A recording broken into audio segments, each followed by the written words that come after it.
Welcome back to Listen St. Louis with Carol Daniel on 9 PBS. Clarity, understanding, and empathy. Common values for those on the front lines charting a bold way forward for African Americans in St. Louis. Stay tuned as we talk to these change makers, visionaries, and overcomers. I'll ask the questions you want to hear and get the clarity we all need about the issues we face. That's next on Listen St. Louis with Carol Daniel on 9 PBS.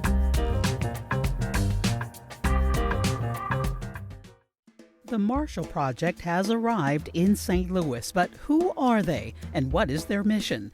Next on Listen St. Louis with Carol Daniel, local managing editor Marlon Walker joins us to explain why this nonpartisan, nonprofit news organization focuses on the criminal justice system and the real change and improvement their investigative work has already inspired among policymakers, advocates, and criminal justice experts. That's next on Listen St. Louis with Carol Daniel on 9 PBS. Listen St. Louis with Carol Daniel is supported in part by Midwest Bank Center, the Betsy and Thomas Patterson Foundation, and Orvin and Latrice Kimbrough. Welcome back to another episode of Listen St. Louis with Carol Daniel right here on 9 PBS. Season 2, baby. Season 2 in the house. I'm going to say it for a few more episodes until we all get it in our heads that we have been around for 2 seasons now. We are very proud and we're very grateful to you because we only exist for you. So you have some homework, though. You have some assignments, and that number 1 is to subscribe. Become a subscriber. You click on that little bell, I'm told, and then you will get an alert when a new episode drops. As well, we would like you to share the podcast. Do share with your friends and family. I've told this story before of a husband and wife who share it with one another. Like he may see one first, he listen to one first, and then he'll share it with her. Have you seen this? That's a husband and wife sharing as it should be in marriage. So share with your friends and family these great conversations, impactful conversations, and make sure to like the podcast and to leave us some comments. Marlon Walker is in the house. How are you, my friend? I'm good, and it's good to be in St. Louis. Were you at my house?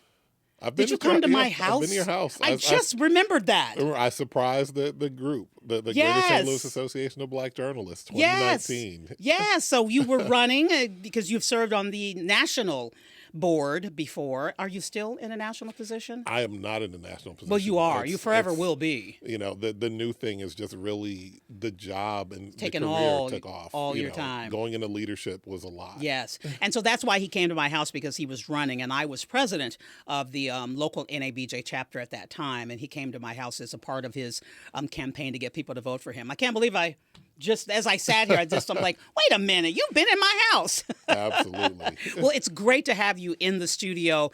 And this is home for you, really, because you worked in St. Louis. And yeah, no, I was here for about 3 years at the St. Louis Post-Dispatch covering crime in Illinois. And so it's always good to come back. But I'm from Detroit, so St. Louis feels like home. Right. We are the Midwest, right? Absolutely. Tell us what the Marshall Project is and what the goals are here in St. Louis. Definitely. So the Marshall Project is a national nonprofit organization covering criminal justice and across the country. What I've been doing over the last 3 years as the managing editor of Local is bringing our brand of investigative journalism to cities around the country. St. Louis is our latest city. It's the third in a 5-year, 5-newsroom jaunt, just to see what it looks like and to evaluate whether we should continue to expand into local communities and do work that really hits home. You know that impact happens faster in local communities, and so we're really keying in and endearing ourselves to communities as newsrooms take hits and short staffing means there's less investigative and long-form journalism that even talks about the criminal justice industry and community. And take me behind the scenes as to why St. Louis was even chosen, because that wasn't a foregone conclusion. You make a selection, or does the city and leaders in the city speak to you to say, Marshall Project, please come here? How does that work? It's been a bit of a mix. There are people who reach out and ask about the possibility of a local newsroom. We're looking at a couple options right now across the country where people have asked us, about bringing our brand of journalism. But for me, the way I describe it is need. We look at a community, we look at the local ecosystem from a news media perspective. What work is being done here? What work used to be done here? Are the stories that show people how the criminal justice system works and impacts them, even if they're not directly involved or justice affected, as we call people who find themselves in the system, are a part of that process. We also look at local philanthropy. If there are people or organizations who are willing to help contribute to the cause of us standing up a newsroom in a community. But it really comes down to need. St. Louis, as we've discussed before, is an area that is deeply affected by the criminal justice system, mostly from a historical standpoint. The demographics always lead us to really understand how there are lingering impacts from how the criminal justice system affects people.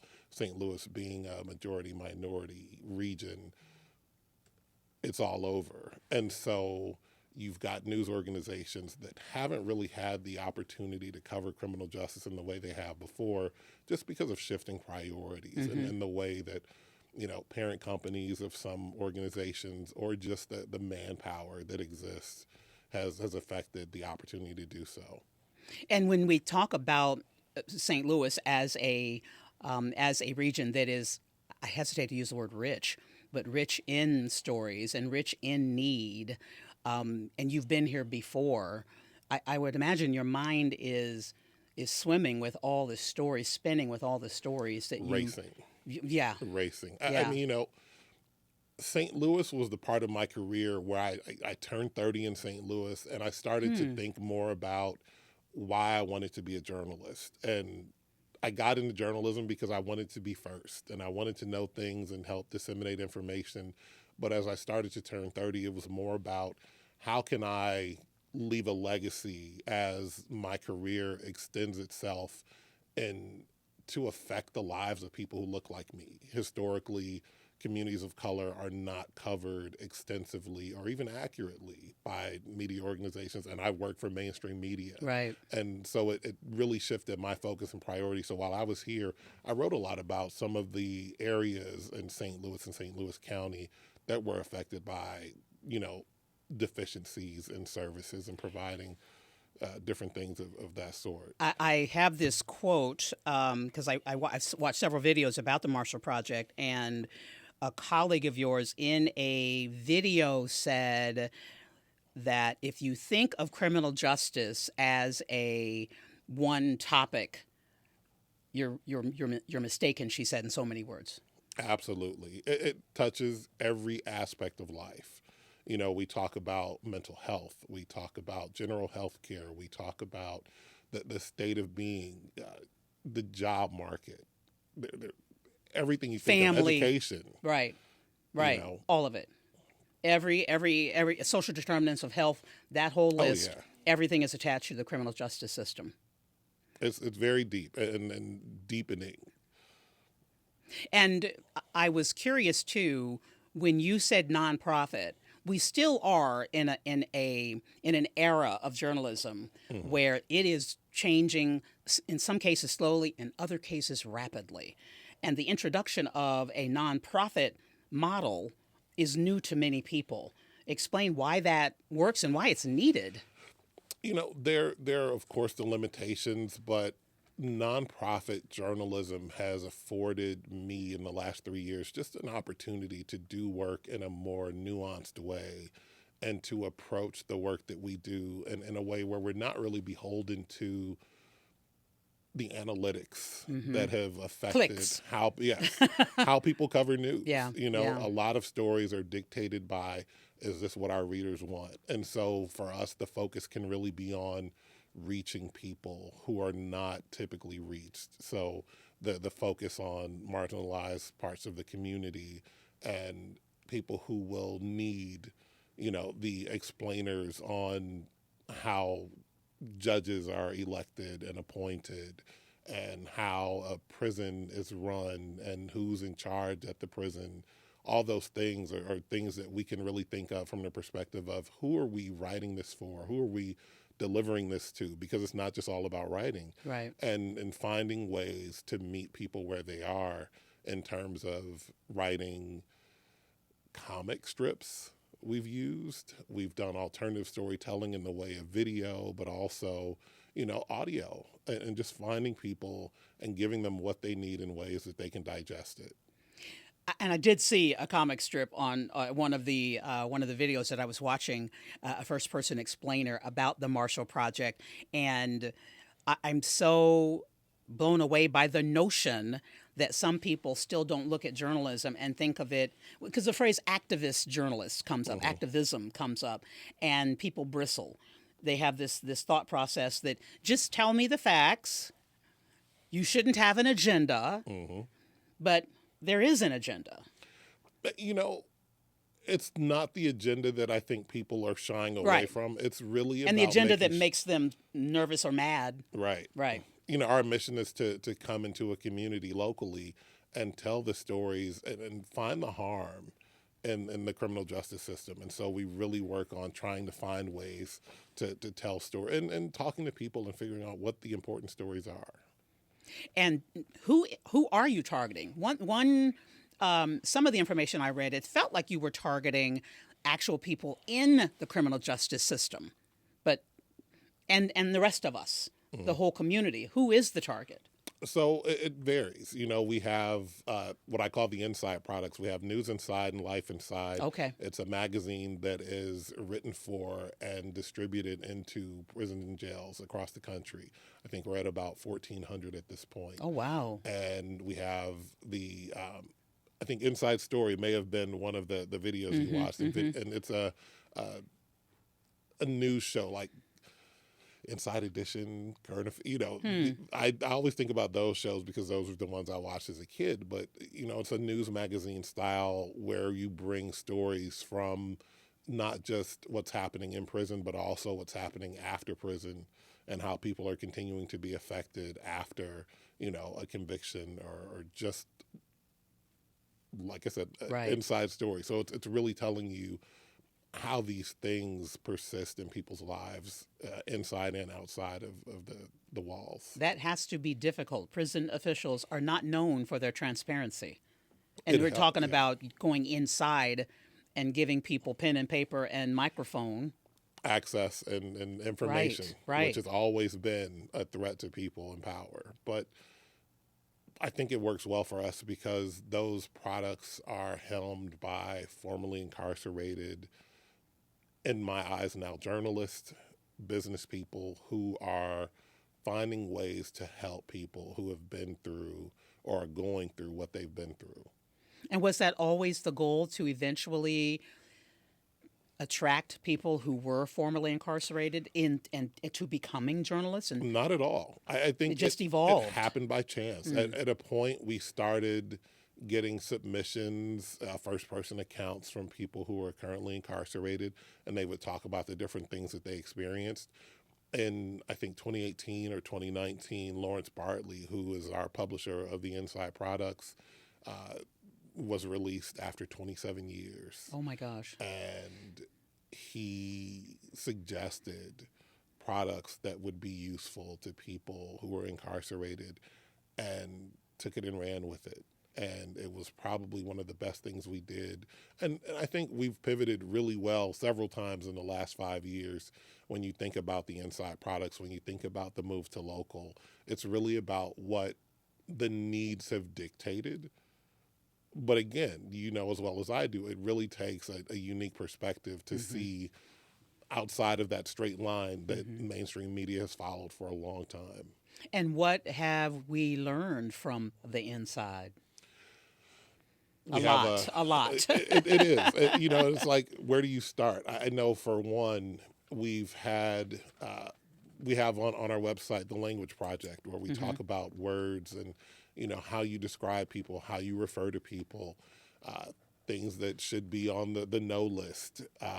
What does that mean? There was a large discussion over the word inmate. Do you call someone an inmate? Mm-hmm. There are some people who push away from it. There are some people who are okay with it, but it's almost like it's been ingrained. And so, for example, I don't believe we use the word. We haven't on local done a lot of those stories, but we don't use certain words. And we've produced a style guide for other people covering prisons and jails and the criminal legal system. And so formerly incarcerated is a relatively new, maybe 10, I don't know how long, but we didn't always say formerly incarcerated. Yeah, ex-con. Right. You know, right. all these other Right. dog whistles that, you know, kind of allow people to stay in an inferior place. And so it's really helping people once they you know, kind of walk a new step and allowing people to be humanized and to continue to live life and not to be held, you know, by one decision that you made that probably took place over a 5-minute span in your life. The Marshall Project is award winning. Talk about that. We're a 10-year-old news organization, and we've already amassed a load of things. Emmys, we've got 2 Pulitzer Prizes for work that we did early on in 2016, and then one for 2021, a series called Mauled about police dogs and brutality. We recently won an Emmy for work that we did in Cleveland, Ohio. It's the first newsroom that we opened in 2022 locally, and it was on an investigative project that we've been working on.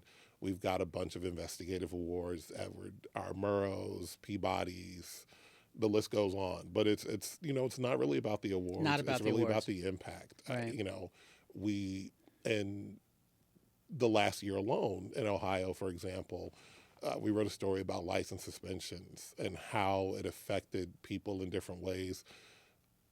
Hundreds of thousands of people have seen their licenses returned. And we're talking driver's license or your barber's license? Your driver's Your driver's license. license, okay. But there's so many different ways your license can be taken away from you. And you think about how important a driver's license is to someone to be able to work, Right. to be able to function, pick up your kids from school, go grocery shopping. And so to take a license away from someone for not paying child support or, you know, having an outstanding ticket. It's just, you know, really reforms in place that are allowing folks to restore something that's so vital that was probably taken away for a petty reason. There, you know, but there are examples across the work that we've done over the 10 years that are really about the impact and the work that we've done. It's amazing. You know, part of my reason for coming here, because I always said I wasn't going to do anything outside of local news because local is where the impact is for me, was that we were building local news out of the work that we've done for so long and the work that we've built a reputation on.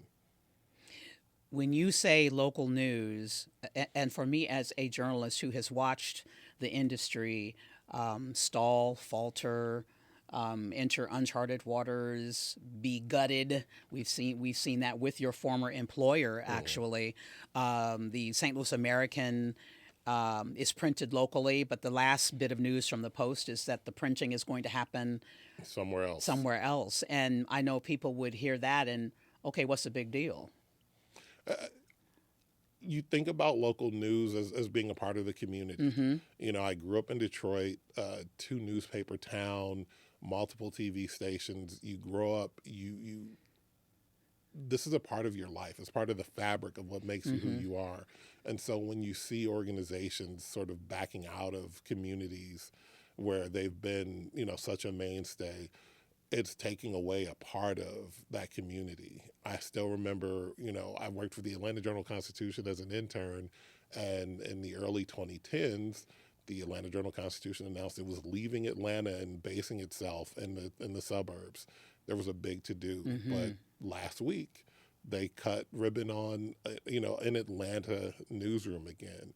There's so much pride in these things being in your backyard and what they mean to them. You know, the Atlanta Journal-Constitution is not just a newspaper, but it's an producing, institution. Yeah. Absolutely. It's an institution and producing work that speaks to the tone and tenor of a city like Atlanta. They just produced a documentary, The South has something to say. that talks about the last 50 years of hip hop and the influence out of Atlanta. Those are things that come out of community news organizations that know what's going on around you. And for us, it's the purpose of being in a community. You're here, you're learning people, you're joining organizations, you're, doing your laundry in the same place other people are doing their laundry. You're hearing about how people are having their lives affected by just being here and being out and about. And so these are, news media has taken a hit for parachute journalism from larger organizations that come to town when things happen, like when Ferguson happened in 2014. You had the New York Times and the Washington Post and a bunch of people descend, and the story wasn't always done accurately. Right. That's the difference between, and so to see local news decimated in many cities, there are some cities that no longer have local news organizations at all, TV, broadcast, radio, print at all. And so it's just like, who's going to tell your story? And there is a direct connection, researchers show, between a lack of a daily paper. Specifically, I think this was the last study I saw. And sorry, I can't attribute this, but trust me, a direct correlation between the lack of daily coverage and the rise of corruption. Absolutely. Accountability is key. One thing that we saw immediately after announcing our Cleveland newsroom, we had 4 reporters, 3 who worked with us full time and 1 who worked through a partnership with another organization. I had an investigative reporter go in and start asking questions related to his first big story. And before the story published, you were already seeing a difference because it's something about knowing that somebody's watching you. Right. And that's not something that you get when a national organization is coming in and out of town, or when a local organization is decimated to the point where it no longer goes to every city council meeting. So again, to be clear, having daily coverage reduces the level, and when corruption's a big, scary word for some. Absolutely. But it's just, it could be a police chief hiring their daughter, or any number of things. And we won't be a daily in terms of publication. But you will be investigative. We will be a daily in terms of being here. We will be attending meetings that we won't always write about. Because again, our aim is not to be competitive with others in the news ecosystem. We want to be additive. We want to do the work that others are not, able to do right now due to resources or whatever it is that they find themselves limited on, and contribute to them. We have a large partnership mission that sees us published in, newspapers, on TV shows, on radio stations, so we're going to be working with St. Louis Public Radio, who we had a great partnership with last year on the Unsolved Homicide series last summer. We've partnered with the St. Louis American in the past. We've had stories published in the St. Louis Post-Dispatch. So you're going to see a lot of that. And we've had a lot of people already say, sign us up, we're ready. And it's partnership has never really been a big thing. You think about, you competition would bring, has. Yeah, competition. And you would bring a TV, a TV station would bring a print reporter in to talk about a story in the next day's paper, or, but that was as far as it went. And so to see actual collaborations, like I said, the Emmy that we won in Cleveland was in concert with a local TV station. And so we've really forged a great relationship, and it allows people to do work that would have taken much longer because you're adding resources and just giving people time to do everything that they need to do on top of this work. Or not been done at all. Absolutely. Because not every newsroom has an investigative bent or an investigative reporter at all. And most news organizations are losing their investigative teams because it's expensive. One price. Yeah, it's expensive. And so it's the easiest way, when people are focusing on hyper-local news, it's like, we'll do breaking news and we won't do investigative. Yeah. And to be clear, because I believe in clarity, that's one of my foundational principles, because confusion and chaos is what can lead to only operates in darkness and ignorance. So clarity is a bright light, right? And so to be clear, when we say investigative reporting is expensive, explain what I mean by that, Marlon. No. I think about the process of working on a story. You think about I would start even with the Freedom of Information Act, the FOIA requests that go in, Freedom of Information Act. Sorry, You said it, yeah. that you put in that sometimes, and here we go with accountability again, can range. I could in Mississippi. When I moved to Mississippi, I realized that the city had ordinances where a fire report would cost a standard fee of $184 or something like that. And it could be 3 pages. So you're going to go in, you're going to redact one name, you're going to print 3 pages and charge me $184. If it's a bigger report, what are you going to charge me then? Right. How much time is it going to take you to put this together? How much redacting are you going to have to do? Because every time you request a document, they have to go through that document, make sure that you're not getting, critical information that could be protected by HIPAA or something else. You can pay thousands sometimes just for data. And so you talk about the price of the documents that you're going to use to put this story together. You talk about the hours that you're going to use to put the story together. We're working on a story in Jackson, Mississippi now with 4 publications leaning in. And so you've got manpower from 4 organizations, the editing, the reporting, the scavenging, the documents, the late nights. It really is exhaustive, but it's also specialty. And so investigative reporters make more. And because what you've described for us is the actual expense and the time that has to be invested. So and I know time. you know Kara Anthony, who is a health reporter with KFF, and she was on the podcast last year talking about a story that she did about a lynching in southeast Missouri. Silence in Sikeston is the name of her documentary and podcast. And you can go back and watch that podcast on 9pbs.org and on YouTube. But it was 4 years. It was 4 years of work to come to this documentary and podcast and written reporting. And then her coming in and sitting down and talking to people like me. 4 years of work. We just finished a year-long investigation about deaths in custody at the Cuyahoga County Jail in Ohio. It took a year because organizations will stall you. Yeah. It took a year because you had to, get through the documents that you received. You had to do interviews with people who were affected.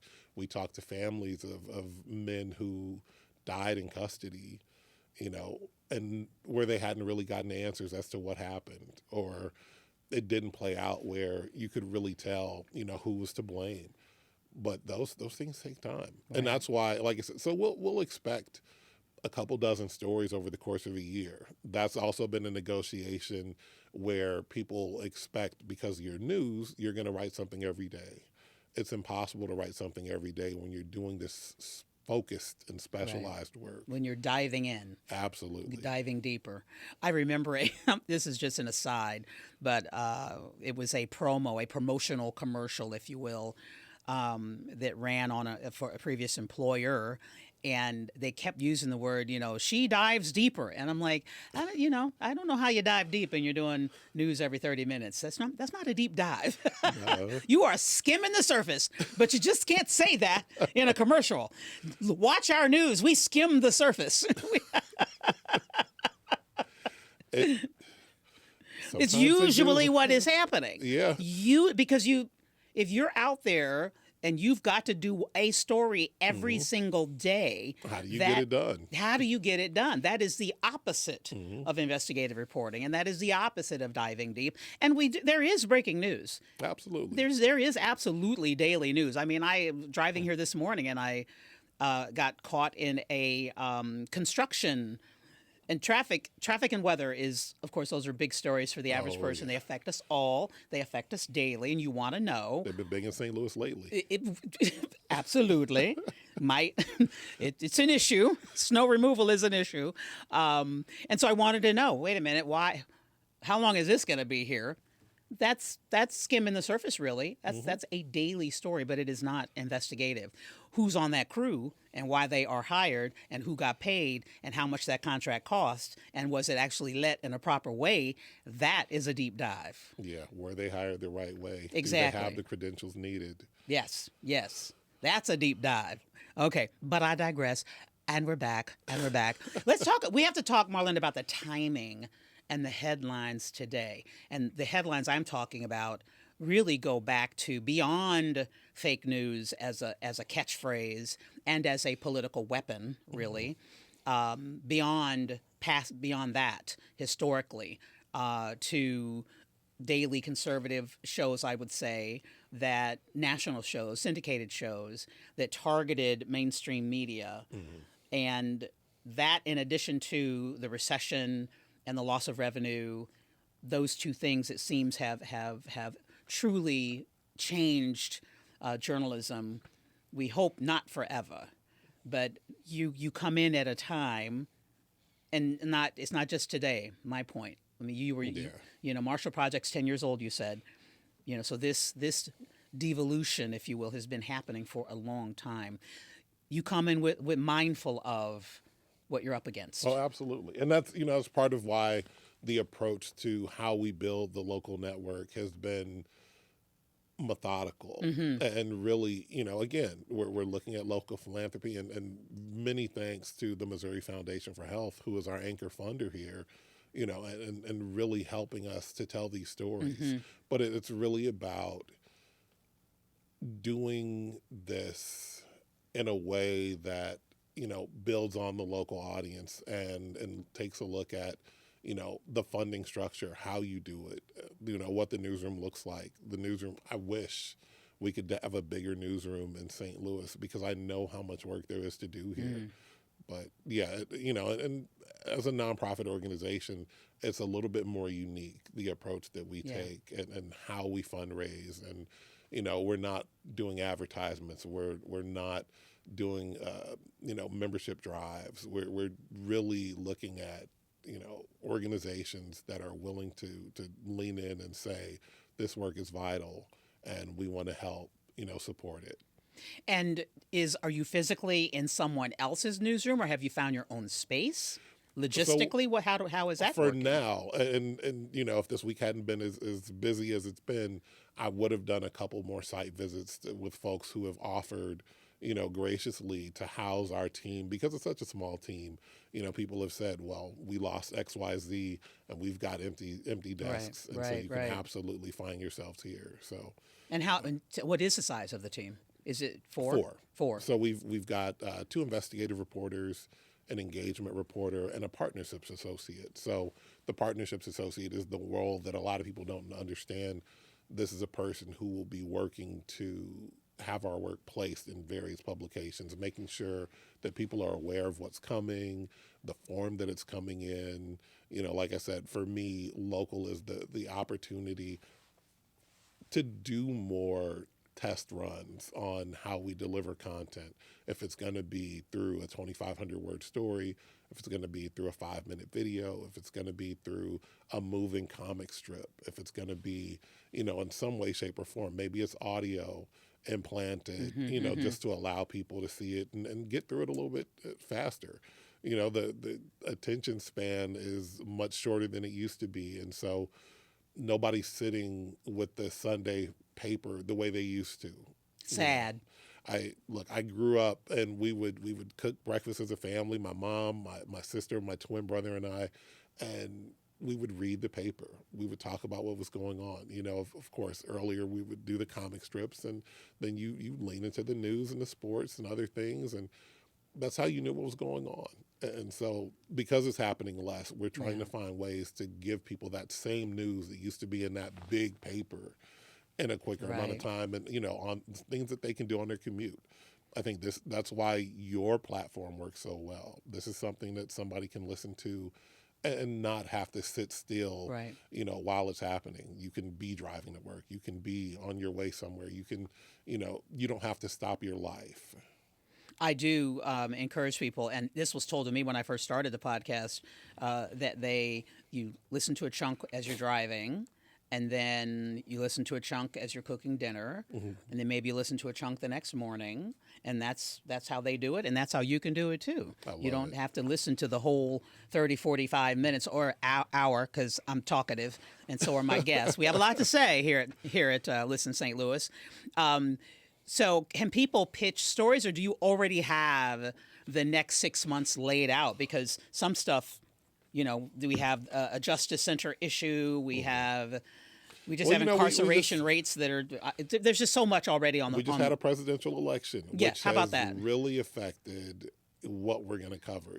There are conversations around immigration that are happening in Missouri already. Deportations. There are conversations that are happening about prison systems, the state of jails, how police departments are run. Again, I had a list, on my own of things that I remembered from when I was here. I wrote in 2012 about people who had been arrested for crimes but hadn't gone through the process of an indictment and getting their day in court.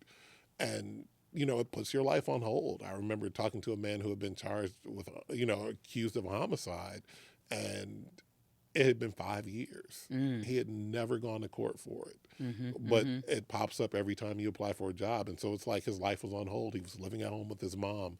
And so it's like I think about those stories from a decade ago.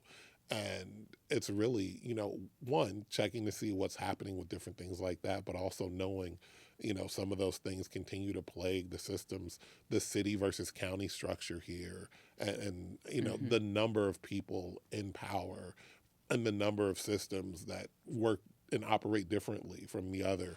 So we've got a handful of things we're already thinking about. The engagement reporter that we've hired is a very talented young journalist who used to work at the Boston Globe. And she's next week, introducing herself to the community and telling them how to get in touch with her. And it's really, you send your information, you tell your story, and you can pitch, but you can just make yourself available. I had a guest on the podcast who had been in prison for 24 years, I think, and he's with an organization called Black Men Build, and you will see that podcast based on when this airs. Might have seen it already. And I didn't even think about this as a story, but I was struck that he is 50 and had never been married and had no children. I was stunned by that. And he said it was because he could not give a woman, what he felt a relationship deserved, right? And so he never was in any long-term relationship. And the broader issue then is about the number of the amount of brokenness and what that does to relationships and what that does to community stability, community, all of it. It's a ground up shattering. Absolutely. And on the flip side of that, you do have people who spend, decades in confinement and come out with families and wives and children. He did say that. He did say that in his, There's some people who put everything on hold. You think about someone who spent 20 plus years in prison, they may not have had a cell phone before they went in. Did not, yeah. They may not have had an email address. Like all these things you have to learn brand new. I remember as a child, my sister dated a man who had spent many years in prison. When he came out, he didn't understand the difference between what things cost as opposed to what they cost before. Right. And so you've got a lot of catching up to do. Yeah. Just in general. I mean, those are fascinating stories too. I thought you were going to talk about the number of, and I feel like I'm about to laugh. I don't mean this as a humorous thing, but I thought you were going to talk about the number of usually women who, is target the right word, but marry a man who is incarcerated. Yeah. That is probably, I don't know how frequent it is, but it might be more frequent than we realize. No, on both sides, men Yeah. and women. Yeah. But again, one thing that I've learned through the insight of people who have experienced incarceration is that life doesn't stop. Not all Life of doesn't it. stop. There is an intention here, and or is there an intention here? I want to just put that in the form of a question. You want to change policy, reveal issues that obviously would lead to a change in policy. Yeah, and Awareness can lead you to a change in policy. you have the intentions Yeah. of affecting change in some way, shape, or form. Hopefully through policy. Hopefully through just changes in the way people think about things. Sometimes, for me, that one person who sees something different after reading a story is all the difference in the world.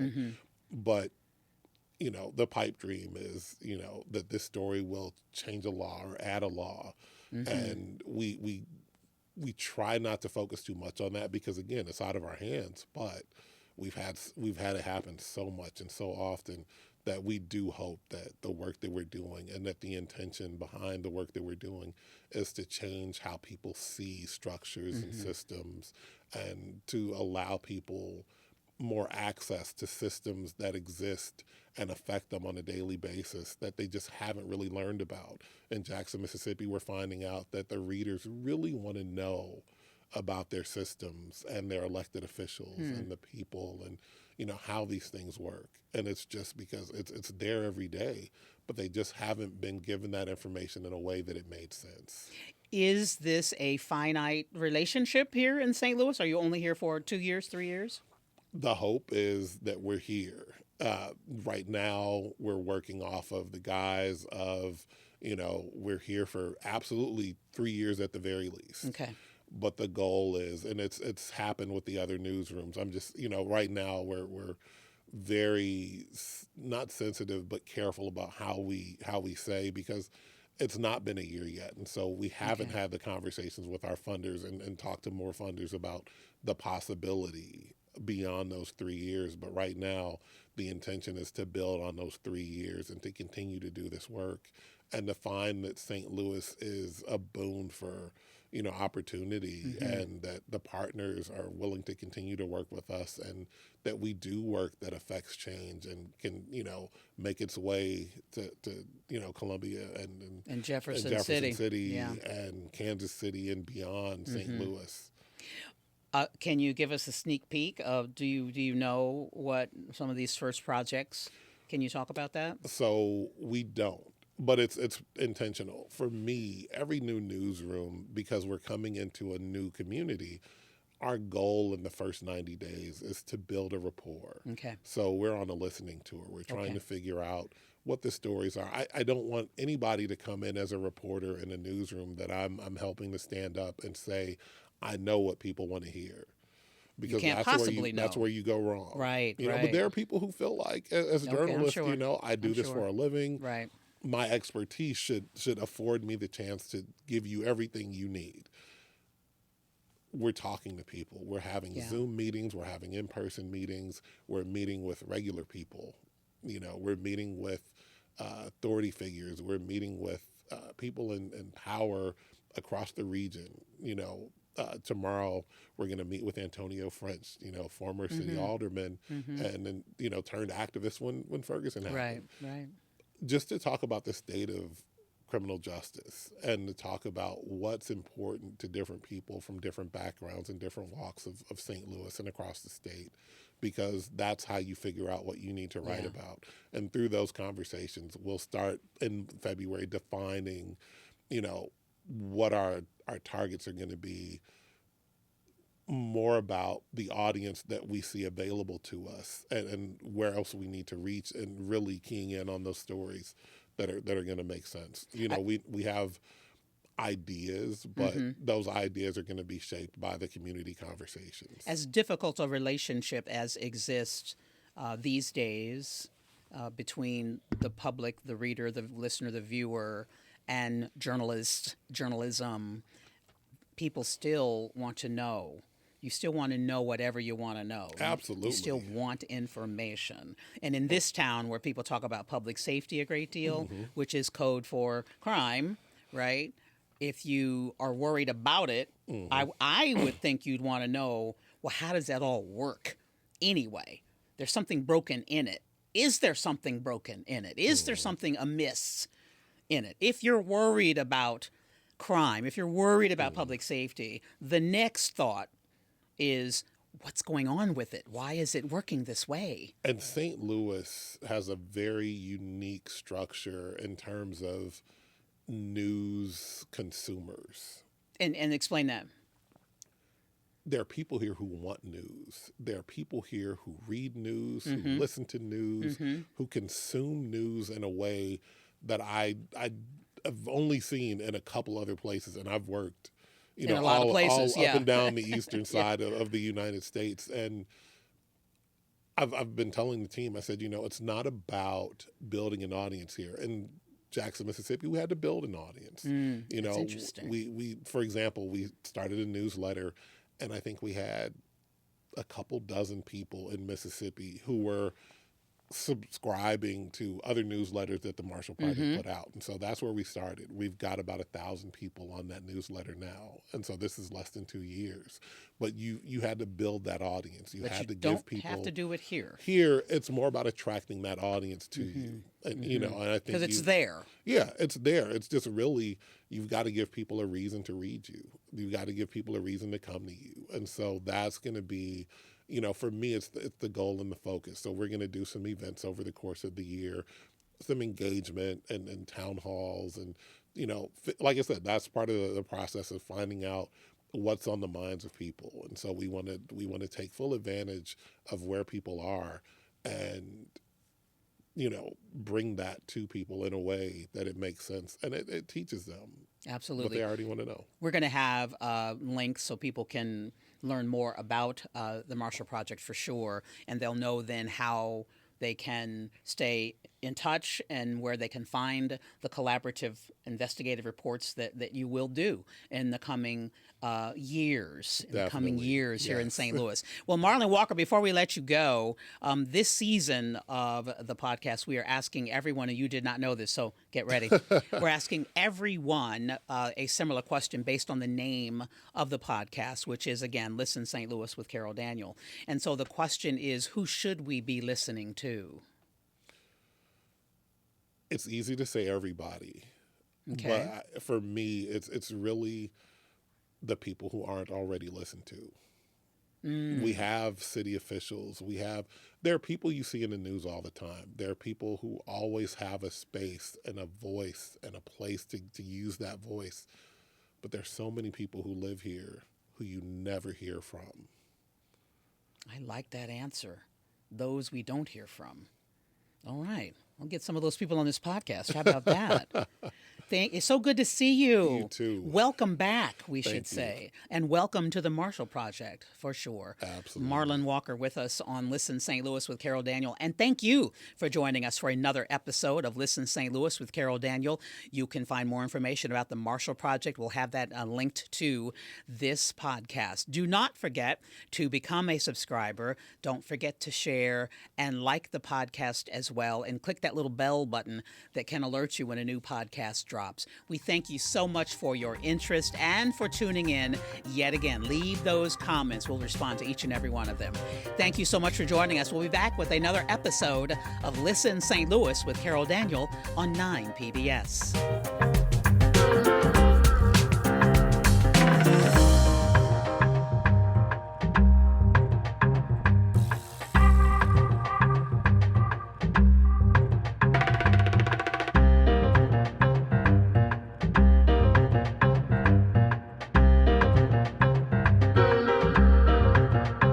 Listen St. Louis with Carol Daniel is supported in part by Midwest Bank Center, the Betsy and Thomas Patterson Foundation, and Orvin and Latrice Kimbrough.